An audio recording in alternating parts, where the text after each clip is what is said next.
अस्सलाम वालेकुम। Programme replay के साथ मैं हूं आपका होस्ट इमरान सिद्दीक। और पाकिस्तान और वेस्ट इंडीज़ के दरमियान जो 2 टेस्ट मैचेस की सीरीज़ थी वो इख्तिताम पजीर हो गई। पाकिस्तान ने दूसरे टेस्ट में शानदार कमबैक करते हुए कामयाबी हासिल की। अब्दुल्ला शफीक ने 160 रन की इनिंग्स खेली, बाबर आजम ने 88 रन बनाए, नोमान अली उस्मान जो हैं उन्होंने 4 विकेटें ली दूसरी इनिंग में, साजिद खान ने 4 विकेटें ली। पहली इनिंग्स में भी ज़बरदस्त बॉलिंग की थी साजिद खान ने। तो ओवरऑल अगर हम देखते हैं तो पूरी टीम की परफॉर्मेंस है और अब पाकिस्तान की टीम जो है वो एक अच्छे मोराल के साथ जो है इंग्लैंड पहुंच चुकी है, जहां पर 3 टेस्ट मैचेस की सीरीज़ खेली जाएगी 19 अगस्त से। उससे पहले पाकिस्तान की टीम वहां पर टूर मैच खेलेगी और कंडीशन से हमआहंग होने की कोशिश करेगी। हमारे साथ मौजूद हैं मुनीरुल हक साहब। सबसे पहले शुक्रिया आपका टाइम देने के लिए। और दूसरा, कैसा देखते हैं, पहले टेस्ट में हमने देखा बैटिंग कोलैप्स हुआ पाकिस्तान का, हालांकि वो भी हम जीत सकते थे, जीत की पोजीशन में थे हम जब हम 243 for 2 थे, 3 थे या 2 थे पहली इनिंग्स के अंदर। उसके बाद 39 रन पे 7 आउट हो गए। तो दूसरी इनिंग्स में पाकिस्तान ने गलती पर काबू पाया। और आप क्या समझते हैं कि अच्छा कमबैक किया और इंग्लैंड में कैसी परफॉर्मेंस देख रहे हैं? बहुत बहुत शुक्रिया इमरान। एक खुशगवार हवा का झोंका तो ज़रूर है, क्योंकि मुस्तकिल टीम हार रही थी, छोटी टीमों से भी हार रहे थे। अगर गैर मुल्की सरजमीन पर लगातार 8 नाकामी के बाद पहली फतह मिली है तो खुशहाइन तो है, अच्छी चीज़ है। और यकीनी तौर से जो मोरल डाउन था वो तो अच्छे उसके साथ पाकिस्तानी टीम इंग्लैंड पहुंची है और अच्छी कारकर्दगी दिखानी चाहिए। पहले उस पर आगे चल के बात करेंगे। अभी आपने बात की कि पहली इनिंग में भी हम जीत सकते थे, बिल्कुल आपने सही कहा। 244 for 3 और 267 for 9, यानी 23 रन पर आपने वहाँ 6 विकेटें गिरा दी। दूसरी इनिंग्स में 71 for 9, यानी इसका मतलब है कि 94 पर आपने 20 में से 15 विकेटें गंवा दी थी। तो अगर इतना ज़्यादा ये चीज़ें होंगी इमरान, तो फिर तो आपको पता है कि कोलैप्स होना था। वहाँ तक तो लग ये रहा था कि वही सिलसिला चल रहा है। लेकिन सेकंड टेस्ट में कमबैक हुआ, बड़ा स्ट्रांगली कमबैक किया, लाइव की अपनी बेहतरीन इनिंग्स खेली अब्दुल्ला शफीक ने 160 रन की। और जो पार्टनरशिप थी ना अब्दुल्ला शफीक और बाबर आजम की, इसमें उन्होंने 88 रन बनाए, सेंचुरी नहीं मुकम्मल कर सके, वही असल मैच का टर्निंग पॉइंट था। विकेट को भांप लिया था, दोनों स्पिनर्स को अच्छा खिलाया। साजिद खान की जो एक पार्टनरशिप थी अब्दुल्ला शफीक के साथ, वो बहुत काम आई। उन्होंने मैच में 8 विकेटें ली, अली उस्मान को भी मौका मिला, उन्होंने 4 विकेटें दूसरी इनिंग्स में ली। ओवरऑल परफॉर्मेंस पाकिस्तान की दूसरे टेस्ट में कहेंगे कि मेहनत से 4 तब्दीलियां हमने की थी दूसरे टेस्ट मैच, तो वो भी करामत साबित हुई। और पिच को हमने, हालांकि वेस्ट इंडीज़ की होम कंडीशन थी, लेकिन हम अच्छे तरीके से रीड। वेस्ट इंडीज़ ने थोड़ी सी गलती मेरा ख्याल, एक तो उनके पास बहुत ऐसे स्पिनर हैं नहीं कोई बहुत ज़्यादा। एक जोशुआ फिलिप्स उनके पास थे, उनको उन्होंने नहीं ट्राई किया। वो अपने फास्ट बॉलर पर ही उन्होंने ट्राई किया, क्योंकि फास्ट बॉलर जिस तरह से उन्होंने बॉलिंग की थी ना, स्पेशली पहले टेस्ट मैच की दूसरी इनिंग्स में, वो तो बिल्कुल अनप्लेएबल थे। तो वो विकेट भी बहुत हेल्पफुल थी उस वक्त बॉलर्स के लिए। लेकिन उन्होंने अपने उनके साथ जाना चाहा, पाकिस्तान ने चेंजेस की, पाकिस्तान यहाँ कामयाब हो गया। हिकमत अली पाकिस्तान की अच्छी रही। लेकिन जो खुशाइन चीज़ है, टॉप 2 बैट्समैन अगर सीरीज़ के दोनों पाकिस्तानी, सबसे ज़्यादा विकेटें लेने की बात करें, 9 विकेटें मोहम्मद अली की हैं, 8 विकेटें साजिद खान की हैं। तो ये परफॉर्मेंस भी आई थिंक 8 ली हैं। एक चीज़, हाँ बिल्कुल, एक चीज़ जो है ना इमरान, वो जो कंसर्न है वो 2 खिलाड़ियों का फॉर्म का है। सलमान अली आगा और मोहम्मद रिजवान दोनों टोटल फेलियर रहे हैं वेस्ट इंडीज़ में। बिल्कुल, क्या उनका फॉर्म ख़राब है या फिटनेस का इशू है, ये ज़रा हमें देखना पड़ेगा। फॉर्म की आपने बात की ना, तो मैं यही सवाल जानने के लिए मैंने उनके स्टैट्स निकाले। तो दोनों की जो लास्ट 15 इनिंग्स हैं उसमें आई थिंक 3 50s हैं, कोई सेंचुरी नहीं है। तकरीबन 2-2.5 साल उनको सेंचुरी बनाए हुए हो गए। सो आप जब इतनी इंपॉर्टेंट पोजीशन पे खेल रहे हैं, वहाँ पे रन्स करना तो बनता है। और अगर ये इंग्लैंड में भी नाकाम होते हैं तो फिर तो मुझे लगता है कि पाकिस्तान की जो टीम मैनेजमेंट है वो रिजवान के बारे में फिर संजीदगी से सोचेगी। जी बिल्कुल सही कहा। देखिए अब्दुल्ला शफीक तो हमारी लाइन थे ही नहीं ना, उनको तो हमने सेलेक्ट ही नहीं किया था। वो तो अब्दुल्ला फजल इंजर्ड हुए तो आए, और एक्स्ट्रा हमारा तो सारा डिपेंड बाबर, रिजवान और सलमान अली आगा पे था। अगर हम मिडल ऑर्डर की बात करेंगे, अजान उवैस और उनका तो नए हैं, इमाम तो अभी इतना अच्छा चलते नहीं हैं। तो ये सारी चीज़ें थी। तो उसमें अगर आपके 2 खिलाड़ी बगैर कोई रन बनाए 2 दफ़ा सफर पर आउट हुए हैं 3 इनिंग्स में से, Salman Ali Agha 12 run, 11 run, 13 run इस तरह से स्कोर किए हैं रिजवान ने। तो ये दोनों का तो बड़ा कंसर्न है। और आपको पता है कि वहाँ की जो, अगर इंग्लैंड की सीरीज़ में हम आगे चल के बात करेंगे, वहाँ जो मसाइल आने हैं वो बिल्कुल डिफरेंट होंगे। अच्छा मुनीर भाई, इंग्लैंड की सीरीज़ पर हम बात करते हैं, वेस्ट इंडीज़ की सीरीज़ पर हमने बात की। एक हमने पाकिस्तान में देखा है थोड़ा सा क्रिकेट के जो ट्रायल्स होते हैं, नया टैलेंट जो सामने आता है, उसमें बड़ी मुश्किलात होती हैं। आपने भी क्रिकेट को कवर किया है, नेशनल स्टेडियम में होते हैं, इतनी लंबी लंबी बच्चों की लाइन लगी होती है। उसके बाद जब उनकी बारी आती है तो 2 बॉल्स करा कर या 2 बॉल्स चेक करके उनको या तो लाइकिंग में होगा तो सिलेक्ट कर लेंगे, डिसलाइकिंग में होगा तो रिजेक्ट कर पहले के लेंगे। बच्चे जो तो है रात उससे- भर जागते हैं, इतना हाँ। उनका वो क्रेज होता है कि हम जाएंगे। उससे बचने के लिए एक क्रिकेट जो है वो एप्लीकेशन आई है बी द नेक्स्ट, कि आप अपनी जो मतलब आप कह सकते हैं कि आपके अंदर स्किल्स हैं तो आप शो करें, उसको डाउनलोड करके आप उसकी अपनी वीडियोस अपलोड कर सकते हैं और फिर आप जो है वो इंटरनेशनल सतह पर भी खेल सकते हैं, लोकल सतह पर भी सिलेक्ट हो सकते हैं। तो ये एक बड़ा अच्छा प्लेटफॉर्म है। क्या समझते हैं इसके बारे में? जी बिल्कुल, अगर आपने बात की तो स्पेशली देखें हमारे यहाँ जो पोटेंशियल आता है ना, वो 12-13 साल की उम्र में नज़र आने लगता है। वही वक्त होता है जब आप अंडर 13 अंडर 15 के ट्रायल्स देते हैं, जो जज्बा आपका होता है ना, उस जज्बे को बेसिकली कुचल दिया जाता है। यहाँ पे ट्रायल दे के पूरा दिन गर्मी धूप में रहेंगे और 2 गेंदें खेली नहीं जी, ये टेक्निकल चीज़ नहीं, क्योंकि सिफारिश भी चलती है, बहुत सारी चीज़ें होती हैं। तो ये तो बहुत खुशाइन चीज़ है और उस पर तो मेरे ख्याल है इसको अप्रिशिएट करना होगा और ये नौजवानों के लिए बहुत अच्छा रहेगा, क्योंकि आपको पता है आजकल दौर भी आपको इसी चीज़ों का है, उनको आगे बढ़ने का मौका मिलेगा, चीज़ें बेहतर होंगी, इससे एटलीस्ट जो रियल टैलेंट है वो सामने ज़रूर आएगा। बिल्कुल, रियल टैलेंट जो है वो सामने आएगा। वकास अलवी जिन्होंने ये एप्लीकेशन बनाई है वो भी हमारे साथ मॉर्निंग प्रोग्राम में शामिल करते हैं। ब्रेक के बाद वापस आते हैं। प्रोग्राम में एक मरतबा फिर खुश आमदीद। और जिस तरह ब्रेक से पहले हमने बात की थी कि पाकिस्तान के जो लड़के होते हैं जो ट्रायल्स देने आते हैं उनको कितनी मुश्किलात का जो है वो सामना करना पड़ता है, अब इसको जो तमाम तर चीज़ों को जो है ऑनलाइन किया जा रहा है। और ये जो एप्लीकेशन जिन्होंने बनाई है वकास अलवी साहब, वो हमारे साथ मौजूद हैं। Welcome to the show Waqas साहब। और क्या समझते हैं, आपका थॉट प्रोसेस क्या था इसको बनाने के लिए, और ये कितनी कारआमद आने वाले क्रिकेटर्स के लिए साबित होगी, और किस तरीके से ये फंक्शनल होगी? मतलब एक नॉर्मल जो बच्चा जो एक हम कह सकते हैं कि किसी गरीब इलाके में रहता है लेकिन बासलाहियत है, उस तक कैसे पहुंचेंगे और किस तरीके से पूरा ये फंक्शन करेगी? जी अस्सलाम वालेकुम, thank you for having me on the show. Basically हमने टेक्नोलॉजी को अपॉर्चुनिटी के साथ और प्लेयर्स को अपॉर्चुनिटी के साथ कनेक्ट किया। आजकल जैसे हम देखते हैं कि सबके पास फ़ोन है, सबके पास इंटरनेट है, सोशल मीडिया यूजेज सब कर रहे हैं, ईज़िली एक्सेसिबल है, नेटवर्क की अवेलेबिलिटी भी हो जाती है, और ट्रायल प्रोसेस को बड़ा इजी और बड़ा स्ट्रीमलाइन कर दिया हमने। अगर आप एक बैट्समैन हैं तो आपको अपनी बैटिंग के 2 क्लिप्स करने हैं, बॉलर हैं तो बॉलिंग का क्लिप आपको अपलोड करना है, अगर आप फील्डर हैं या विकेट कीपर हैं तो विकेट कीपिंग का क्लिप आपने अपलोड करना है। हर क्लिप पे आपके पास 5 ट्रायल्स और 90 सेकेंड्स का टाइम है, 20 मीटर की फिटनेस शटल है जो हर प्लेयर ने अपलोड करनी है।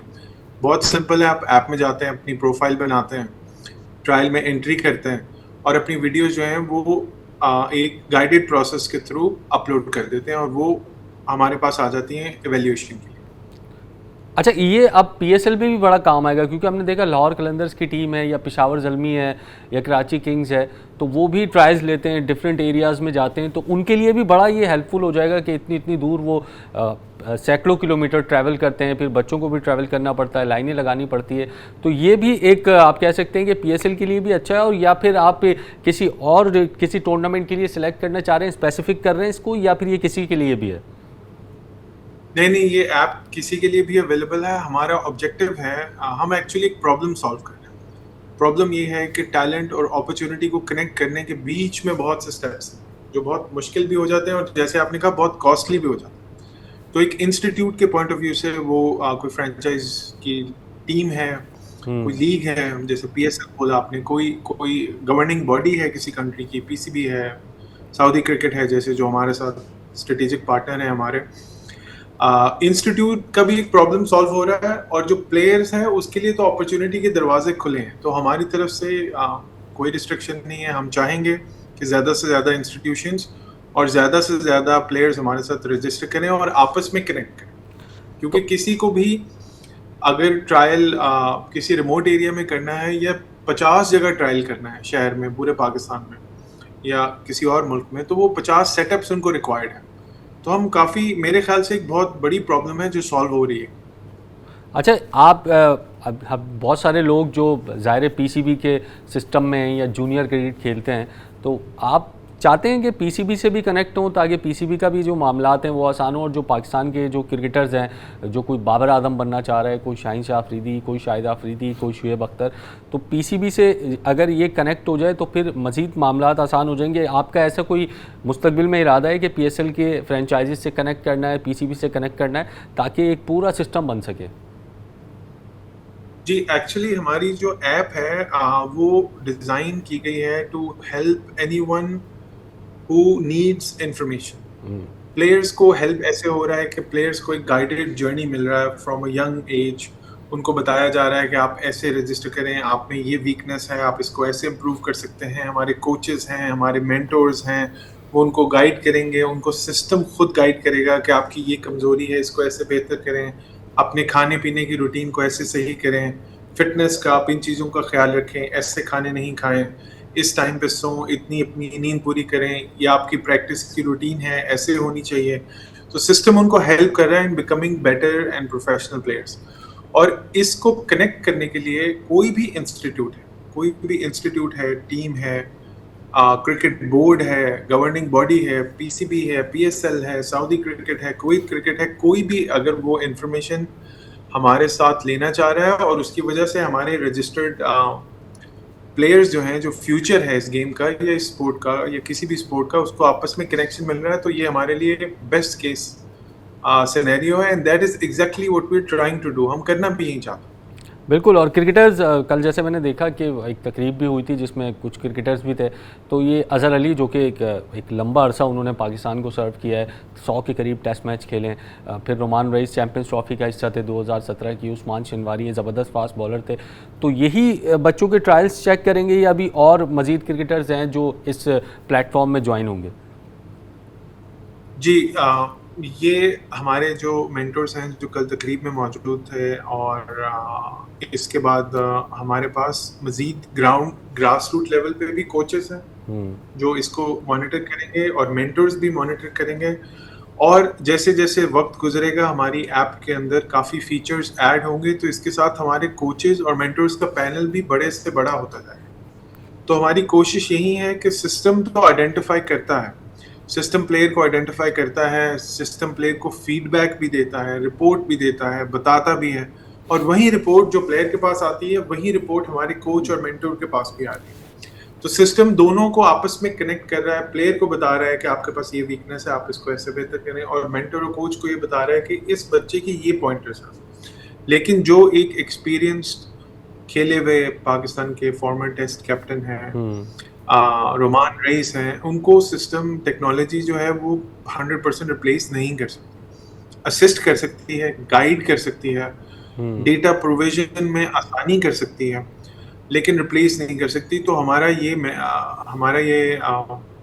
मैक्सिम है कि फाइनल माइल, लास्ट सिलेक्शन जो है वो हमारे कोचेस उसको कंसेंसस और रिव्यू के बाद डिसाइड करेंगे कि जो फाइनलिस्ट हैं वो जब कैंप में आएंगे फॉर फिजिकल ट्रायल, और उनका फिर कैंप होगा, वो 5, 7, 8 दिन हमारे पास आएंगे और वहाँ पे कैंप करेंगे, ट्रेनिंग करेंगे, और एक्चुअली दिखाएंगे कि जो सिस्टम जनरेटेड रिपोर्ट्स थी उसको हम ग्राउंड में कैसे देख रहे हैं, और फिर उसमें से फाइनलिस्ट जो हैं वो एक्चुअली जाके लीग्स में और टूर्नामेंट्स में पार्टिसिपेट करें। बिल्कुल। वक़ार साहब, जाते जाते आखिरी सवाल, ये अभी से एप्लीकेबल हो गई है? मतलब अभी अगर कोई सुन रहा है आपको तो वो क्या डाउनलोड करके अभी से इसमें शामिल हो सकता है या इसमें अभी थोड़ा सा टाइम है? नहीं, बिल्कुल ऐप लाइव है, www.bethenext.app। ये वेब बेस्ड एप्लीकेशन है, हमने एंड्रॉयड या एप्पल उस पर नहीं गए। आसानी रहती है, कोई भी ब्राउज़र खोल के कर सकता है, कंप्यूटर से कर सकता है, मोबाइल से कर सकता है।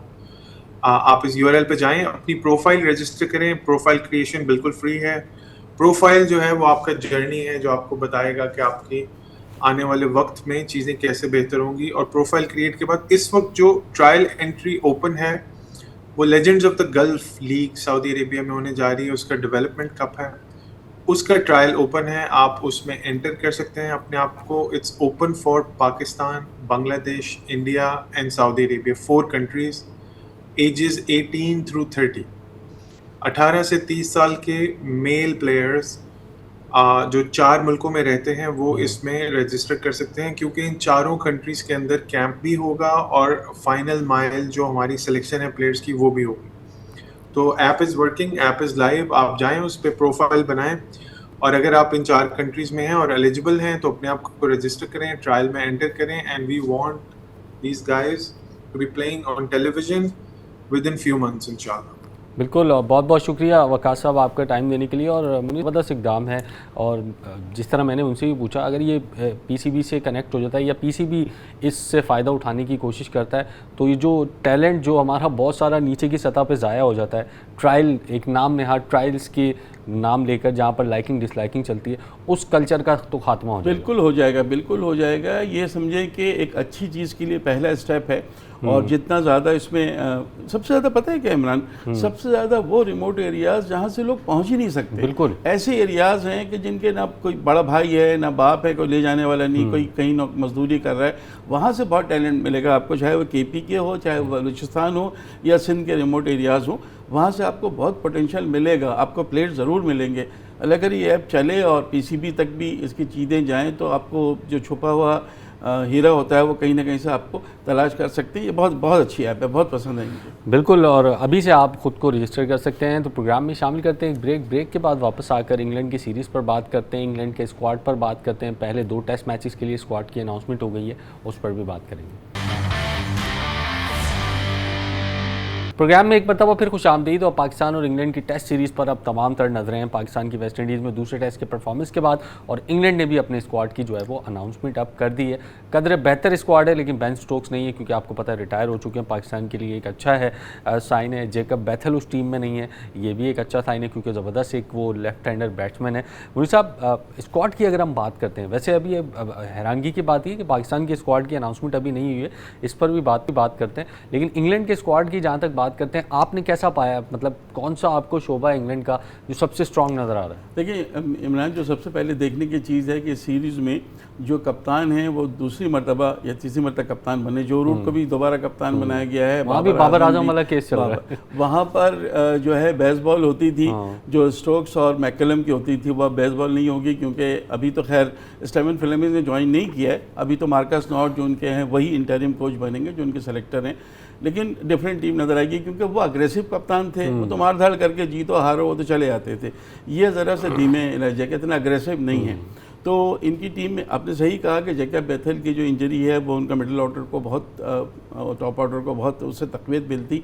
और इनके जो एक ओपनर हैं एमिलियो गे, जिन्होंने न्यूजीलैंड के खिलाफ खेला था 3 टेस्ट, वो भी इंजर्ड हो गए। अच्छा, वो भी पहले टेस्ट में नहीं है, जो पढ़ रहा था नहीं फॉर द फर्स्ट टेस्ट। अच्छा, फर्स्ट टेस्ट में वो नहीं होंगे। अब उनको चाहिए कि बेन डकेट के साथ जैक करॉली नहीं है इनके उसमें स्क्वाड में। तो अब कहा जा रहा है कि डरहम काउंटी जहाँ से एमिलियो गे खेलते थे वहीं के 1-2 प्लेयर्स को शायद लिया जाएगा, या एक प्लेयर और है कि जिसको एक मैच में ट्राई किया गया था, उनको ये अभी ओपन में जो एक ओपनर का नहीं पता।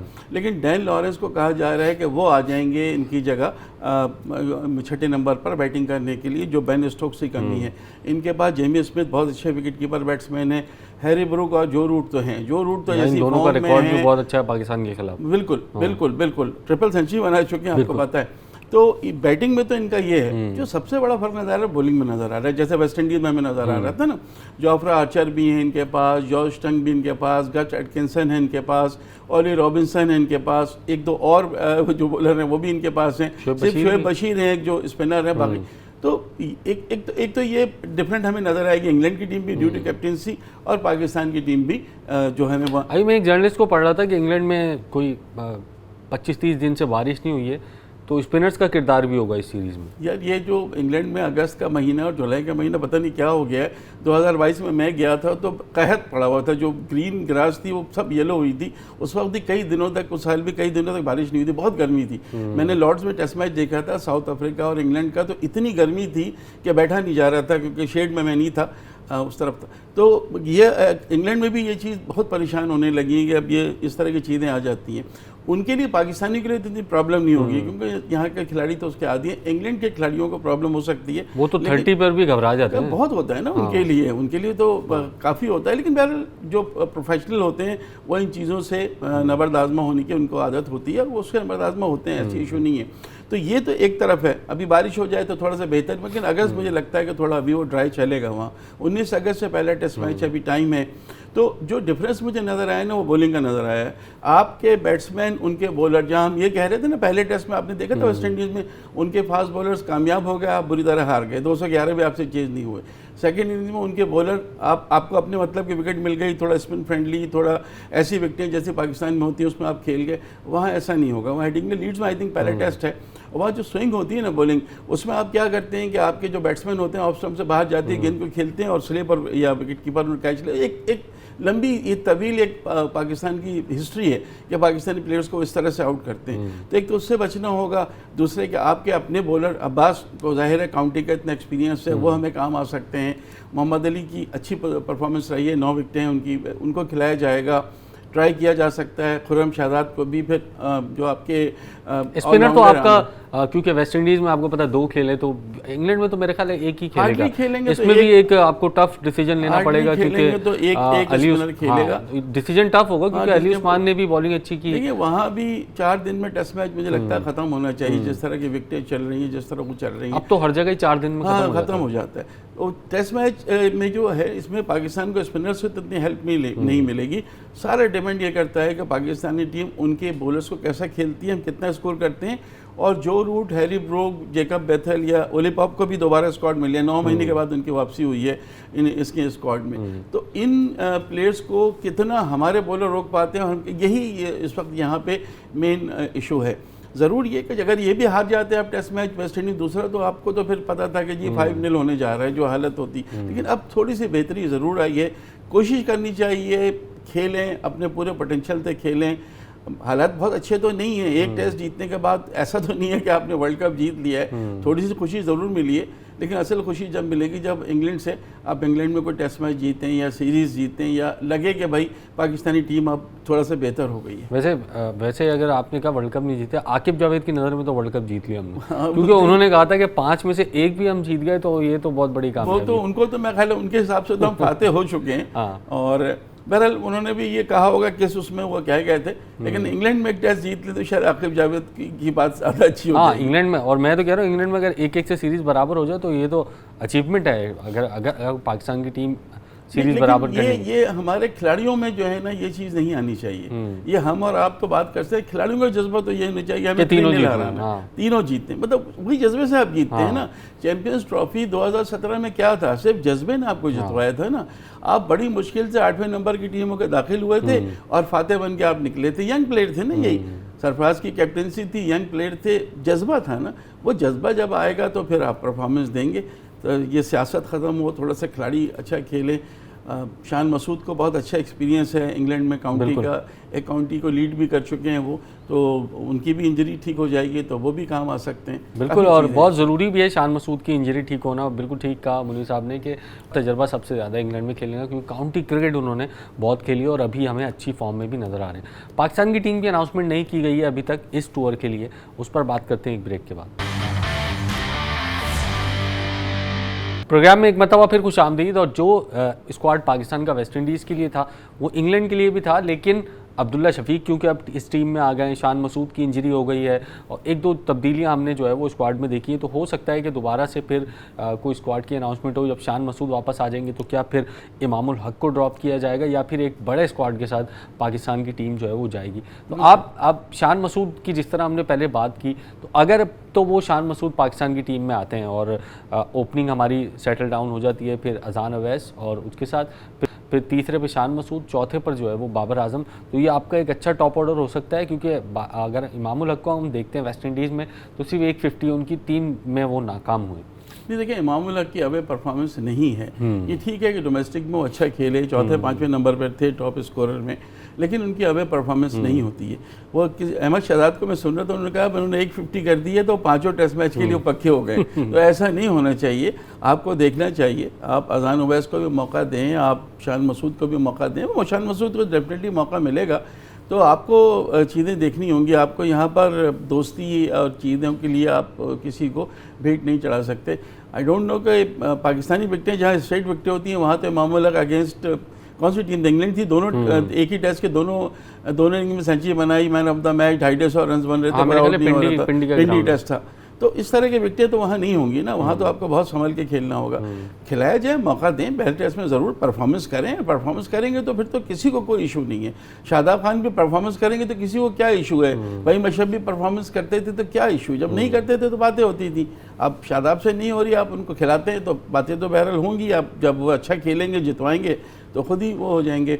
तो पाकिस्तानी टीम, फिर मैं आपको कह रहा हूँ कि जो मैंने शुरू में कहा था कि पाकिस्तान का मिडिल ऑर्डर पर बहुत ट्राई करेंगे। हो सकता है कि अर्ली विकेटें, स्विंग, नई विकेट और उसमें आपको 2-3 विकेटें गिर जाएँ, लेकिन फिर बाबर, फिर रिजवान, फिर सलमान अली आगा, इनको में से किसी को पार्टनरशिप बिल्कुल। और ये तीनों सीनियर खिलाड़ी भी हैं। अजहर अली, बाबर आजम की आपने बात की, रिजवान की बात की, तो अजहर अली ने भी लाहौर में मीडिया से बातचीत करते हुए यही कहा कि पाकिस्तान को वैसे खिलाफ पहला टेस्ट मैच भी जीतना चाहिए था, लेकिन खैर दूसरे टेस्ट में अच्छा कमबैक किया पाकिस्तान ने और उम्मीद है कि इंग्लैंड में भी पाकिस्तान की टीम अच्छी परफॉर्मेंस का मुजाहरा करेगी। और भी उन्होंने बातें की, पहले अजहर अली को सुनते हैं, फिर वापस आकर गुफ्तगू करेंगे। नहीं, आई थिंक जीत, हमेशा क्रिकेट में जीत बहुत इंपॉर्टेंट होती है, और मेरा ख्याल है पाकिस्तान टेस्ट क्रिकेट में जो रिसेंट परफॉर्मेंसेस थी वो उस तरीके से आ नहीं रही थी। आई थिंक ये सीरीज़ ड्रॉ होना भी एटलीस्ट यू नो इस positive thing, positive result. I know कि पहला टेस्ट भी ज़रूर जीतना चाहिए था, लेकिन that is cricket. But second जब टेस्ट मैच जब अपर हैंड पाकिस्तान हुआ तो दे मेड श्योर के पाकिस्तान अपर हैंड ही रहे। तो I think it was a wonderful performance, specially Abdullah Shafique ने जिस तरीके से कम बैक किया, आउटस्टैंडिंग, बड़ी खूबसूरत नॉक जिसको कहते हैं। एक अच्छा पिच ज़रूर था, लेकिन जिस तरीके से कम बैक करना कभी भी आसान नहीं होता। तो आई थिंक कि वो, और फिर बाबर की जो फॉर्म है वो बहुत ज़बरदस्त लग रही है। अनफॉर्चुनेटली वो सेंचुरी नहीं कर पाए, रन आउट हो गए, बट आई थिंक कि जिस तरीके से वो बाबर अब खेल रहे हैं वो पुराने बाबर नज़र आ रहे हैं हमें, और इंशाल्लाह उम्मीद करता हूँ कि उनकी परफॉर्मेंसेस भी जारी रहेंगी। और स्पिनर्स ने जिस तरीके से बॉलिंग की है, I think Ali Usman bowled well in both the test matches, उसकी परफॉर्मेंस बहुत अच्छी थी। साजिद खान ने अपना रोल प्ले किया। अजहर अली को आपने सुना। अच्छा, एक जो पॉइंट बहुत सारे लोग दूसरे टेस्ट मैच के बाद उठा रहे थे कि यार देखें बाबर आजम आया तो पाकिस्तान की टीम जीत गई, कैप्टन आया तो उस पर अजहर अली ने कहा कि आप सिर्फ शान मसूद को जिम्मेदार नहीं ठहरा सकते। गुज़िश्ता जो हम अभी मैच हार रहे होते हैं, बड़ी इंपॉर्टेंट उन्होंने बात की कि आज के दिन जो हम मैच हार रहे हैं उसको हमारा खमियाजा जो हम भुगतते हैं वो 3-4 सालों पहले का होता है, जो कि हमें चीज़ें करनी होती है, नहीं की हमने, और जिसकी वजह से हमें लगातार 8 अवे टेस्ट मैचेस में शिकस्त हुई। तो अच्छी बात की उन्होंने। बिल्कुल सही है। 17 में से 13 मैच लगातार, अगर आप बात करें पिछले 17 में से 13 मैच हारे थे और 8 अवे हारे थे। बात सही है, एक दिन से या एक महीने में नहीं होता, ये पिछली चीज़ें होती हैं जिनको सही, और सही अभी भी कोई चीज़ इतनी नहीं की गई है। अभी थोड़ा सा हमने देखा है कि शान मसूद को लिया गया, उन्होंने सेंचुरी बना दी, बाबर आजम ने अच्छी कारकर्दगी पेश कर दी, लेकिन अभी भी बहुत बड़े मराहिल पाकिस्तान के लिए बाकी हैं। स्टिल पाकिस्तानी टीम जो है वो, उसके बारे में आप नहीं कह सकते कि वो किस टीम से जीतेगी या किस टीम से वो हार जाएगी, लेकिन पाकिस्तानी टीम अभी भी, देखिए एक मैच जीतने के बाद आप उस मैच का फतह की खुशी ज़रूर मनाएं, लेकिन उस फतह को आप कोई वो चीज़ दायमी चीज़ नहीं समझें कि वो चीज़ जो है वो हमेशा के लिए होगी, ऐसा नहीं होता है। आपको अभी देखना पड़ेगा इंग्लैंड में, एक टेस्ट के बाद ही अगर कुछ परफॉर्मेंस ऊपर नीचे हुई, एक टेस्ट के बाद ही फिर हम बातें करनी शुरू कर देंगे, नहीं जी बाबर के आने का क्या फ़ायदा हुआ या उनके आने का क्या फ़ायदा हुआ। ऐसा नहीं है, ये बड़ा अहम मोड़ है पाकिस्तान का। ये भी पाकिस्तान की बका की जंग अभी भी पाकिस्तान को अपनी लड़नी है, टेस्ट में तो लड़नी है, T20 और वनडे में भी यही हाल है। बिल्कुल, फाइनल का चांस तो अब कोई कहीं से भी नजर नहीं आ रहा। तो देखिए आपने कभी वो तो हमने कभी कोशिश ही नहीं की। 7वें नंबर पर, 8वें नंबर पर, 9वें नंबर पर, अभी भी 9वें नंबर पर। तो अगर इस तरह से हम रहेंगे, फाइनल तो बहुत दूर की बात होती है ना। आप तो टॉप 5 में भी कभी नहीं आए, टॉप 6 में भी पता नहीं आए कि नहीं आए, 9 में से भाई तो एक साइकिल में 7 थे, एक साइकिल में 8 थे, और अभी वेस्ट इंडीज से पहले लास्ट में 9 थे। हाँ, अभी फिर 8 हो गए दोबारा, 8 एक टेस्ट जीतने। हाँ, तो वो 8-9 वाला चल रहा है सिलसिला कि 9 लोगों की रेस हुई, तो एक 8वें नंबर पर आया, एक 9वें नंबर पर आया, बस यही फिलहाल चल रहा है। बिल्कुल। और इसका जिस तरह हमने पहले भी जिक्र पाकिस्तान है, 8 डिमेरिट पॉइंट भी तो पाकिस्तान ने कटे हैं, वो तो इतना बड़ा झटका है। आप एक टेस्ट जीतते हैं तो आपको 12 पॉइंट मिलते हैं, और आपने 8 पॉइंट जो डिमेरिट दिए, 12 से 4 रह गए थे, अब दोबारा 16 हुए, तो वो तो बहुत ही तकलीफदेह चीज़ें होती हैं। इसमें ये भी एक पॉइंट हमने पहले भी शायद डिस्कस किया था कि टेस्ट मैचेस भी हम इतने कम खेलते हैं कि वो हमारे पास मार्जिन, अब देखें आप एक टीम अगर 20 टेस्ट मैचेस खेल रही है एक साइकिल में, तो उसकी परसेंटेज जाहिर है उसके पास मौका ज़्यादा होगा मैचेस जीतने का, क्योंकि 20 खेल रही है। और एक टीम अगर 10 या 12 टेस्ट मैचेस खेल रही है एक साइकिल के अंदर यानी 2 साल के अंदर, उसके पास मौका कम होगा टेस्ट मैचेस जीतने के लिए। बात अपनी जगह सही है, लेकिन अगर आप छठे 7वें 8वें नंबर पर मुस्तकिल रहेंगे, चौथी मतलब वर्ल्ड टेस्ट चैंपियनशिप हो रही है ना, 7वां 8वां 9वां और फिर शायद 8वां पिछली दफ़ा तो 9वां था, अब फिर हम 8वें, तो आप कहाँ पे आपको 5 मिले टेस्ट 10 मिले, कुछ परफॉर्मेंस तो दो यार। 3rd 4th पोजीशन पे तो आओ, कुछ होम सीरीज जीतो। अगर बांग्लादेश आप दोनों टेस्ट हार जाएंगे घर पे भी उनके घर पे भी, तो फिर तो आपके बारे में क्या, आप कहाँ से कौन फाइनल खिलाएगा आपको, कैसे पहुँचेगा, पहुँच ही नहीं सकते। अभी तो फाइनल तो बहुत दूर की बात है वर्ल्ड टेस्ट चैंपियनशिप का, अभी तो आप अपनी बका खैर एटलीस्ट अगर हम इंग्लैंड में अच्छी परफॉर्मेंस देते हैं और फिर उसके बाद आई थिंक श्रीलंका से हमारी जो है होम सीरीज़ है, न्यूजीलैंड से होम सीरीज़ है हमारी, उसमें अगर इन 7 टेस्ट मैचेस में पाकिस्तान की टीम अगर अच्छी परफॉर्मेंस दे देती है तो एटलीस्ट ये तो होगा कि हम जो नेक्स्ट साइकिल खेलेंगे उसमें अपने आप को भी एज अ कंटेंडर कंसिडर करेंगे और दीगर टीमें भी आपको एज थोड़ा सा आपको आप कह सकते हैं कि रिस्पेक्ट देंगे। अभी तो हम लोग कहीं पे भी नजर ही नहीं आ रहे हैं, तो भले हम फाइनल नहीं पहुंच रहे लेकिन कम से कम इन 7 टेस्ट मैचेस में पाकिस्तान की परफॉर्मेंस ऐसी हो कि अगली साइकिल के लिए तो कम से कम उम्मीद जागती है। लेकिन उसमें बहुत सब कुछ डिपेंड करता है। ये जो इंग्लैंड के 3 मैच की सीरीज़ है ना, इसमें आपको अच्छी परफॉर्मेंस देनी होगी, तो फिर आगे आप कोई उम्मीद कर सकते हैं कि हम 3rd या 4th 5th पोजीशन तक आएंगे, अदरवाइज़ कोई चांस नहीं। बिल्कुल कोई चांस नहीं है, और लेकिन उम्मीद हमारी यही है कि पाकिस्तान की टीम इंग्लैंड में अच्छी परफॉर्मेंस दे। और होम ग्राउंड पर तो न्यूजीलैंड से हमारे 2 टेस्ट मैचेज़ हैं, श्रीलंका से 2 टेस्ट मैचेज़ हैं, उसमें तो लाजमी कामयाबी हासिल करनी चाहिए, क्योंकि अभी लास्ट जो हमने बांग्लादेश के खिलाफ होम सीरीज़ खेली थी उसमें पाकिस्तान की टीम को होम ग्राउंड पर भी और अवे भी दोनों में शिकस्त हुई थी। प्रोग्राम का वक्त ख़त्म हुआ है, अगले हफ्ते एक और प्रोग्राम के साथ हाजिर होंगे, तब तक के लिए अल्लाह हाफ़िज़।